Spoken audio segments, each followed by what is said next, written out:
Olá pessoal, então essa é a segunda aula sobre a questão de carga formal e número de oxidação ou estado de oxidação. Então na aula passada a gente viu a questão do como fazer a estrutura e olhar as cargas formais nos átomos e verificar qual é o número de oxidação de cada um dos átomos da molécula de água.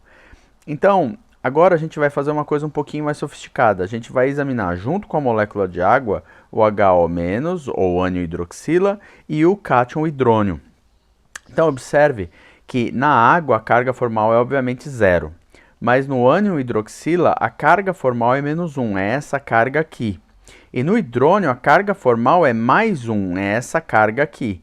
Isso significa que a gente deve considerar a carga formal dessa espécie como um todo para fazer o cálculo de quantos elétrons a gente tem disponível para fazer as ligações químicas. Então, para a hidroxila, a gente vai ter 1H, que é 1 elétron, mais 1 oxigênio, que são 6 elétrons, mais 1 elétron, porque uma carga de -1 significa que eu tenho um elétron a mais aqui. Então, 1H, 1 oxigênio, 1 elétron, são 8 elétrons, que curiosamente é o mesmo número de elétrons que eu teria disponível para fazer a própria água. Então isso significa que OH- foi feito a partir da água abstraindo um próton, tirando um H+. Então se eu pegar a água e tirar H+, eu chego nisso daqui. Como eu tirei H+, e não tirei nenhum elétron, o número de elétrons que eu tenho disponíveis para fazer a estrutura é o mesmo. No H3O+, eu tenho 3 Hs, são 3 elétrons, 1 oxigênio, são 6 elétrons, e eu tenho -1 elétron, porque eu tenho carga +1. Então, carga +1 quer dizer que eu tenho um elétron a menos. Então, se a gente faz essa conta, a gente chega nos mesmos 8 elétrons aqui. Isso significa que a gente colocou um H+ na água para fazer o H3O+. Então, como eu adicionei H+ e não tem elétron, o número de elétrons aqui é igual ao número de elétrons da água. Então, lembra do primeiro passo, organizar os átomos. Então, na água a gente organizou desse jeito, no HO a gente organizou desse jeito, é diatômica, só tem esse jeito. E no H3O+, a gente fez essa estrutura em T aqui, que seria mais fácil. O segundo passo é fazer as ligações covalentes entre os átomos que fazem sentido. Então, na água significa ligar os Hs ao oxigênio, no HO- significa ligar o H e o O, e no H3O+ significa ligar os Hs ao oxigênio. Então, perceba que eu tinha 8 elétrons, eu gastei 1, 2, 3, 4, então eu ainda tenho 4 elétrons para dispor para fazer a distribuição nessa molécula aqui. Aqui eu tinha 8, gastei 2, sobram 6 elétrons para eu dispor. E aqui eu tinha 8, gastei 1, 2, 3, 4, 5, 6, então eu tenho ainda 2 elétrons para dispor. Então, se eu agora coloco os elétrons, lembrando que eu sempre vai começar pelo átomo mais eletronegativo, então agora eu tenho 1, 2, 3, 4, 5, 6, 7, 8 elétrons, gastei todos que eu tinha. 1, 2, 3, 4, 5, 6, 7, 8 elétrons, gastei todos que eu tinha. 1, 2, 3, 4, 5, 6, 7, 8, gastei todos os elétrons que eu tinha. Então eu distribuí todos os elétrons. Agora vamos checar os octetos. Então, esses números não são os números de elétron total, esses são só para mostrar os octetos. Então, hidrogênio adquiriu a configuração de hélio, que é 2 elétrons, hidrogênio não precisa do octeto. 1, 2, está aqui, tudo certo com esse hidrogênio, tudo certo com esse também. E esse oxigênio, 1, 2, 3, 4, 5, 6, 7, 8, ele atingiu o octeto, está tudo certo. 1, 2, 1, 2, 3, 4, 5, 6, 7, 8, atingiu o octeto, tudo certo. 1, 2, 1, 2, 1, 2, 1, 2, 3, 4, 5, 6, 7, 8, atingiu o octeto, está tudo certo. Todo mundo tem o octeto, a gente não precisa se preocupar mais aqui. Agora, a gente precisa ver se os átomos têm carga formal. Vocês lembram como faz isso? A gente pega a molécula e a gente conta os elétrons que, em princípio, entre aspas, estão ou pertencem àquele átomo. Então, esse H, nessa ligação que está aqui, tem 2 elétrons. Um elétron é do H. Ele é da família 1, então espera-se que ele tenha um elétron. Ele tem esse elétron, zero carga para ele. Oxigênio, 1, 2, 3, 4, 5, 6. Ele é da família 16, espera-se 6 elétrons, tudo certo para ele. Então, nem esse oxigênio, nem esses hidrogênios têm nenhuma carga formal na molécula de água. Aqui no HO-, por outro lado, o hidrogênio 1 elétron, tá tudo certo, mas o oxigênio tem 1, 2, 3, 4, 5, 6, 7. Era para ele ter 6. Então, esse oxigênio porta uma carga negativa, que está aqui. Agora, aqui é a mesma coisa. Os hidrogênios todos ok. Oxigênio 1, 2, 3, 4, 5. Era para ele ter 6. Então, esse oxigênio porta uma carga positiva. Note que isso aqui é um modelo. Então, a gente coloca a carga aqui porque todo o sistema que a gente está usando para chegar na estrutura diz para a gente que a carga tem que estar no oxigênio.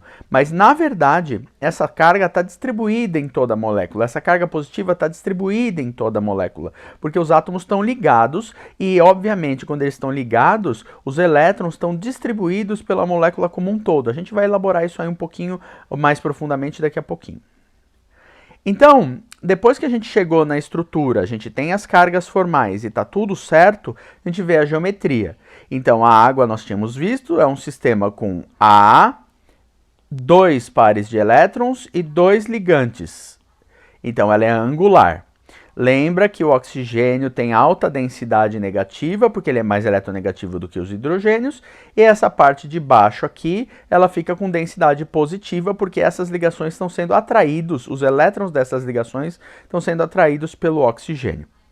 No OH-, por outro lado, o que acontece é que eu tenho uma molécula diatômica, ela, portanto, linear, e você vê que é praticamente tudo bem vermelho, porque essa carga negativa ela está distribuída pela molécula como um todo. E agora, no H3O+, a gente tem um átomo central, um par de elétrons e 3 ligantes. Como consequência, a geometria disso é piramidal. Você percebeu que para as geometrias você não precisa se preocupar se tem carga ou se não tem carga? A regra de repulsão dos elétrons de valência, ela continua se mantendo exatamente como você aprendeu para a amônia. Então isso aqui é a mesma coisa que a gente viu para a amônia. E a amônia não tem carga. Então é irrelevante se a carga está aqui. O que importa é que tem o par de elétrons que está causando essa repulsão e baixando esses 3 Hs, fazendo essa geometria piramidal. Observe que essa densidade positiva está distribuída em todos os hidrogênios. É mais azul nos hidrogênios do que no oxigênio. Por quê? Porque o oxigênio é mais eletronegativo, ele está puxando os elétrons das ligações sigma e esses hidrogênios estão ficando super positivos. Então, essa equalização de carga, ela é muito importante, porque ela explica que as moléculas, os íons, melhor dizendo, eles têm vários jeitos de estabilizar a carga formal. E estabilização de carga formal é uma coisa muito importante em química orgânica. Então agora vamos para outros exemplos. CO2, CO e NO. Em todos eles, vocês veem, não tem carga formal. Então, zero carga formal para eles. E agora, no CO a gente tem um carbono e 2 oxigênios, então, e nenhuma carga formal, 16 elétrons. No CO eu tenho um carbono, um oxigênio e nenhuma carga formal, 10 elétrons. No NO eu tenho um nitrogênio, um oxigênio, nenhuma carga formal, 11 elétrons. Olha que interessante, essa é a primeira vez que aparece uma espécie que tem um número ímpar de elétrons. Então, o número ímpar de elétrons é uma coisa muito interessante. A gente já vai ver como resolver isso. Então, lembra, primeiro passo, estrutura, eu já pulei uma coisa, eu já liguei os átomos aqui. Então, eu liguei o C com os 2 Os. E como eu sei que eu não ligo um oxigênio com um oxigênio? Na prática, eu não sei. É que como eu conheço as moléculas, eu já estudei isso antes, eu sei que é muito mais provável essa estrutura do que se eu ligar um oxigênio no outro oxigênio fazendo um peróxido. Então, é por isso que a gente tem que fazer muitos exercícios para saber quais são as estruturas químicas mais recorrentes. E aí a gente vai começar a ligar os átomos de forma mais correta. Observe que se você liga diferente, às vezes você não consegue chegar na resposta, você não consegue chegar numa estrutura. E se você não conseguir chegar numa estrutura, isso sugere que a ordem dos átomos que você ligou aqui, eles estão ligados do jeito errado. Então, se a gente fez essa ligação, eu tinha 16 elétrons, eu consumi 4, eu tenho 12. Aqui eu consumi 2 elétrons, eu tinha 10, sobraram 8. E aqui eu tinha 11 elétrons, eu consumi 2, sobraram 9. Agora nós vamos distribuir os elétrons. Então a gente começa pelos átomos mais eletronegativos. 1, 2, 3, 4, 5, 6, 7, 8, 9, 10, 11, 12. Então agora eu gastei todos os elétrons que eu tinha fazendo essa estrutura aqui. Esse caso aqui, 1, 2, 3, 4, 5, 6, 7, 8. Gastei todos os elétrons que eu tinha, porque esses 8 mais esses 2 dão os 10 elétrons, que era o que eu tinha disponível. E aqui embaixo, 1, 2, 3, 4, 5, 6, 7, 8, 9, 10, 11. Então agora eu gastei os 11 elétrons aqui. Percebam que eu comecei completando o octeto do oxigênio e não do nitrogênio, porque o oxigênio é mais eletronegativo. Agora vamos ver os octetos. Os oxigênios aqui completaram os octetos, mas o carbono não. Aqui o oxigênio completou o octeto, mas o carbono não. E aqui o oxigênio completou o octeto, mas o nitrogênio não. Então agora vem o truque. Então o que a gente faz? O que a gente faz é, a gente pega e imagina que um par de elétrons está sendo delocalizado para cá. Isso é só um jeito de explicar como faz a ligação. Isso não acontece de verdade. Nada aqui está acontecendo. Esse é só um método para a gente chegar na estrutura certa. Então, se a gente fez isso, agora o carbono está menos pior. Ele está com 6 elétrons, mas ainda não resolveu o nosso problema. Então, o que a gente faz? A gente repete essa operação. Então, a gente faz isso aqui. E fazendo isso aqui, a gente chega nessa estrutura, onde todos os átomos têm o octeto. No CO, a gente faz a mesma coisa. Então, a gente passa para cá. E isso é o que a gente tem. O carbono ainda não completou o octeto. Então, a gente repete a operação e passa mais uma vez. E o que acontece é a gente chega nisso aqui. E agora os dois átomos têm o octeto. E aqui? Aqui a gente faz a mesma coisa. Então, eu mando e eu chego nessa espécie. Perceba que eu não posso mandar de novo. Porque se eu mandar esse par para fazer uma tripla, esse nitrogênio vai ficar com 9 elétrons. E nitrogênio não expande o octeto. Nitrogênio não fica com mais do que 8 elétrons na sua camada de valência. Isso é muito importante. Se você quiser fazer maluquices e botar 10, 12 elétrons no nitrogênio, isso não é possível. Não é um bom jeito de você resolver o problema.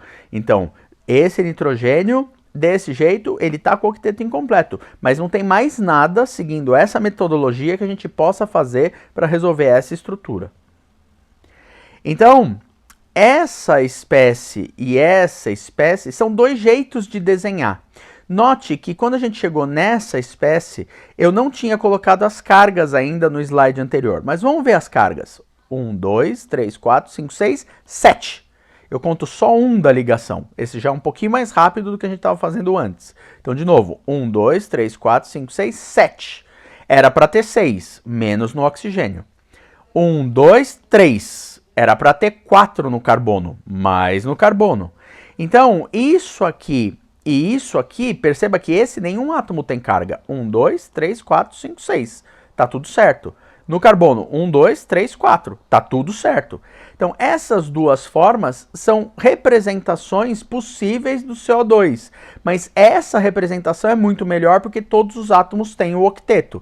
Formalmente, eles são estruturas de ressonância, porque a única coisa que eu estou mudando é a distribuição dos elétrons. Os átomos estão nos mesmos lugares e o número de elétrons é exatamente o mesmo.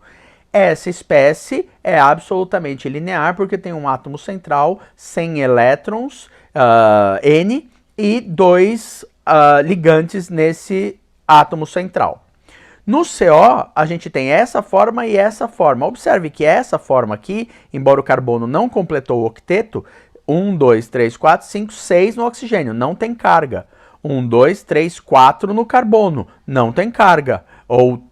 Então, CO escrito assim, embora o carbono não tenha completado o octeto, nenhum átomo tem carga e ele é absolutamente neutro. Mas, se eu faço a tripla, eu tenho 1, 2, 3, 4, 5 elétrons no oxigênio. Era para ter 6, mais para ele. 1, 2, 3, 4, 5 elétrons no carbono. Era para ter 4, menos para ele. Então, essa forma ela é melhor para representar o CO do que essa. Porque essa o carbono não tem octeto, mas aqui os dois átomos têm o octeto. A desvantagem dessa forma é que tem essas cargas aqui, mas é irrelevante, porque como é um mais e um menos, essa espécie é neutra, porque o CO é neutro, não tem carga. É diatômico, portanto é linear, e se você quiser olhar um pouquinho mais essa distribuição de carga do CO, dá uma olhadinha nesse artigo aqui, vai ter o link aqui embaixo na chamada. Então pega isso aqui, dá uma olhadinha, é um artigo meio complicado, mas você vai conseguir ver pelo mapa de distribuição ou mapa de potencial eletrostático, você vai conseguir ver direitinho como é que estão distribuídas as cargas no CO. Agora, no NO é bem legal, porque 1, 2, 3, 4, 5, 6, oxigênio não tem carga. 1, 2, 3, 4, 5, nitrogênio não tem carga, ele é da família 15, ele tem 5 elétrons de valência. Então isso significa que NO é um radical, ele tem um elétron desemparelhado. Então radical é uma espécie química que contém elétrons desemparelhados. E esse elétron aqui ele está desemparelhado. O que quer dizer isso? Parzinho, parzinho, parzinho, parzinho, parzinho, sozinho. Então ele está desemparelhado, essa espécie é radicalar. Vamos continuar colocando exemplos um pouquinho mais sofisticados que derivam do O2. Então, fizemos o O2 na aula passada. Se você não lembra, dá uma revisada lá. O3, ozônio, e esse é o ânion superóxido. Ânion superóxido que é muito importante, ele é um radical muito, muito importante que está em sistemas biológicos, não é? Então, olha que interessante. Zero carga. Zero carga. Mas aqui a carga é menos 1. Ah, mas e o ponto? O ponto não importa. O que importa é só o menos aqui. Então, se tem um menos, é menos 1. Não fica inventando. Quanto tiver, se tiver menos 2, menos 3, seja quanto for a carga que está aqui, essa vai ser a carga formal da espécie. Radical não põe carga. Não tem nada a ver com carga quando você põe radical. Só quer dizer que tem um elétron desemparelhado. Todos são feitos só de oxigênio, então aqui a gente tem 2 oxigênios e nenhuma carga formal, 3 oxigênios, nenhuma carga formal, 2 oxigênios e uma carga negativa, que significa que você tem que somar um elétron, porque a carga negativa diz que tem um elétron a mais. E olha lá de novo, a gente tem um número ímpar de elétrons de valência para lidar. Então, se a gente faz a distribuição, então liga os átomos, liga os átomos, liga os átomos, completa os elétrons e gasta todos os elétrons que a gente tem para gastar aqui. A gente chega nessas estruturas e a gente gastou todos os elétrons. Perceba que aqui, se eu fizer então a transferência desse par de elétrons para cá, eu chego nessa estrutura que a gente viu na aula passada, que não é uma estrutura que explica os dados experimentais do oxigênio, mas é a estrutura de Lewis que a gente chega usando esse método, e tá tudo bem. Agora, se a gente tiver o ozônio, acontece que o ozônio é bem simétrico, né? Você vê que esse lado e esse lado é igual. Então, eu posso mandar um par de elétrons daqui, ou eu posso mandar um par de elétrons dali, dando essa estrutura ou essa estrutura. Qual das duas está certa? As duas estão certas. Elas são o que a gente chama de formas canônicas, ou são estruturas de ressonância do ozônio. Perceba que se a gente agora contar para ver as cargas, 1, 2, 3, 4, 5, 6, 7. Tem um menos nesse oxigênio. 1, 2, 3, 4, 5. Tem um mais nesse oxigênio. 1, 2, 3, 4, 5, 6. Não tem nenhuma carga nesse. Então perceba que essas duas formas, essa que veio daqui e essa que veio daqui, elas têm no oxigênio da ponta 3 pares de elétrons. E uma dupla que está ligada de forma que eu consigo imaginar que seria possível, se esse par de elétrons fizesse isso e esse fizesse isso, eu chego na estrutura de baixo. Mas você não pode imaginar que esses elétrons estão andando, porque eles não estão andando. O ozônio não é nem assim, nem assim. Essa estrutura não existe, essa estrutura não existe. O que existe é uma mistura das duas. É uma mistura dessas duas formas de ressonância, que é o ozônio no mundo real. Me dá mais um slide que eu te explico isso um pouquinho melhor. No superóxido, o que acontece é que você não pode mandar o par de elétrons para fazer uma dupla, porque se você fizer isso, você estoura o octeto desse oxigênio aqui. Então, essa ligação, 1, 2, 3, 4, 5, 6, 7, menos nesse oxigênio. 1, 2, 3, 4, 5, 6, nenhuma carga nesse, mas tem um elétron desemparelhado. E isso explica por que o superóxido tem um menos e tem um ponto, que está aqui. Por isso ele é um ânion radical. Então, oxigênio está resolvido, sem a combinação de linear de orbitais atômicos, esse é o máximo que a gente pode fazer. O ozônio, ele tem 3 átomos, o átomo central tem um par de elétrons, isso implica que a gente tem uma geometria angular, e se eu posso escrever essas duas estruturas de ressonância, e a verdade não é nem essa estrutura final do ozônio, a gente pode imaginar que o híbrido de ressonância, ou seja, a mistura dessas duas formas, tem essa cara aqui. Ou seja, o oxigênio do meio, nas duas, tem carga positiva. Então, tem uma carga positiva no oxigênio do meio. Mas os oxigênios da ponta, esse tem carga negativa, esse não tem. Esse não tem carga, esse tem. Então, esse negativo está distribuído entre os dois oxigênios. Isso significa que a gente está transformando isso em densidade de carga negativa. Então, eu tenho meia carga negativa aqui e meia carga negativa aqui. No superóxido, por outro lado, a gente já tinha chegado na estrutura no slide anterior e a geometria é linear. Então, se a gente olhar o ozônio sob o ponto de vista de distribuição eletrônica, então esse é um mapa de potencial eletrostático, se você olha, isso aqui foi calculado, é um cálculo quântico, então é como seria a molécula de verdade, então os 3 oxigênios estão aqui, e essa é a densidade de carga nela. Você vê que no oxigênio está bem positivo e é bem concentrado, tá vendo? E entre os oxigênios, aqui por baixo, você vê que ele está ficando meio amarelinho, né? Porque aqui embaixo, não dá pra gente ver nessa figura, mas embaixo ele fica vermelhinho aqui. E por que isso? Porque está distribuída a carga entre os dois oxigênios. Note que ela é absolutamente simétrica em termos de distribuição de carga, o que sugere que, se o ozônio é assim, ele não pode nem ser assim, onde um oxigênio está negativo e o outro não tem carga nenhum, nem assim, que um oxigênio está negativo e o outro não tem carga nenhum. Tem um pouco de negativo em cada oxigênio. Mas e o número de oxidação? Você lembra como a gente faz o número de oxidação? Número de oxidação, a gente pega todas essas moléculas, ou todos esses íons, ou todas essas espécies, e a gente vai quebrar as ligações covalentes, e a gente vai assumir que essas ligações são iônicas. Então, agora a gente fez isso. Então, na água, a gente quebrou as ligações covalentes, e a gente colocou os elétrons para o átomo que está mais eletronegativo, que é o oxigênio.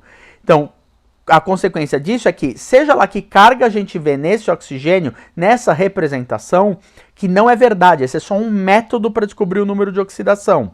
Seja lá que carga a gente calcula nesse átomo, isso é o estado de oxidação dele na molécula que tem as ligações covalentes. Então, 1, 2, 3, 4, 5, 6, 7, 8, era para ele ter 6, então menos 2 para o oxigênio, menos 2 é o número de oxidação do oxigênio na água. Os hidrogênios era para ter 1, eles não têm nenhum, mais 1 para eles. Então, isso é o número de oxidação. E como a gente fez isso, a gente quebrou as ligações covalentes e passou o par de elétrons da ligação para o átomo mais eletronegativo. Então, no HO-, fazendo a mesma coisa, esse oxigênio é menos 2. Mas perceba que, como isso aqui tem uma carga formal, a soma dos estados de oxidação, ou a soma das cargas que você tem nessa representação iônica, elas têm que dar a carga formal aqui. Então, nesse exemplo de cima, eu tenho mais 2, menos 2, 0, que é a carga da água. Aqui eu tenho a carga do HO- é menos. Então, se eu somar esse NOx com esse NOx, tem que dar menos 1. E de fato dá. 2 menos com mais 1, dá menos 1, tá tudo certo. Aqui, eu tenho uma carga formal positiva, então a soma de todos os NOx tem que sobrar essa carga positiva aqui. Mais 3 menos 2, mais 1, tudo certo. CO2, menos 2, esse 1, 2, 3, 4 era quanto deveria ter, mas ele não tem nenhum elétron. Então, mais 4, 0, que é o CO2. Nesse aqui, tem um mais e tem um menos. Um mais e um menos quer dizer 0. Então, esses dois, a soma dos números de oxidação tem que dar 0. 2 mais aqui, por que 2 mais? 1, 2. Era para ter 4, então 2 mais para ele. 1, 2, 3, 4, 5, 6, 7, 8. Era para ter 6. 2 menos para ele. Então, não, lembrando, você está contando elétrons. Então, 2 elétrons a mais significa uma carga nesse átomo, 2 menos nessa representação. Então, quando você olha a carga do átomo na representação iônica, essa carga representa um número de oxidação. Essa é a definição da IUPAC. Agora, no NO, que era radicalar, olha que interessante, é radical, não tem carga, a carga é 0. Então, 1, 2, 3, 4, 5, 6, 7, 8, 2 menos, 1, 2, 3, era para ter 5, 2 mais com 2 menos, 0. Oxigênio, 0, 0, lindo. Número de oxidação de cada átomo, 0. Número de oxidação do oxigênio, como um todo, do O2, 0. Ozônio, o ozônio é bem legal. Por quê? Porque se você pegar o híbrido de ressonância para tentar fazer isso, você não vai conseguir, você vai ficar louco. Então, ou louca. Então você precisa de escolher uma das formas de ressonância e trabalhar com ela. E aí você vai perceber que, independente da forma de ressonância que você escolher, o número de oxidação do oxigênio do meio é mais 1. Mas o oxigênio da ponta pode ser 0 ou pode ser 1 menos.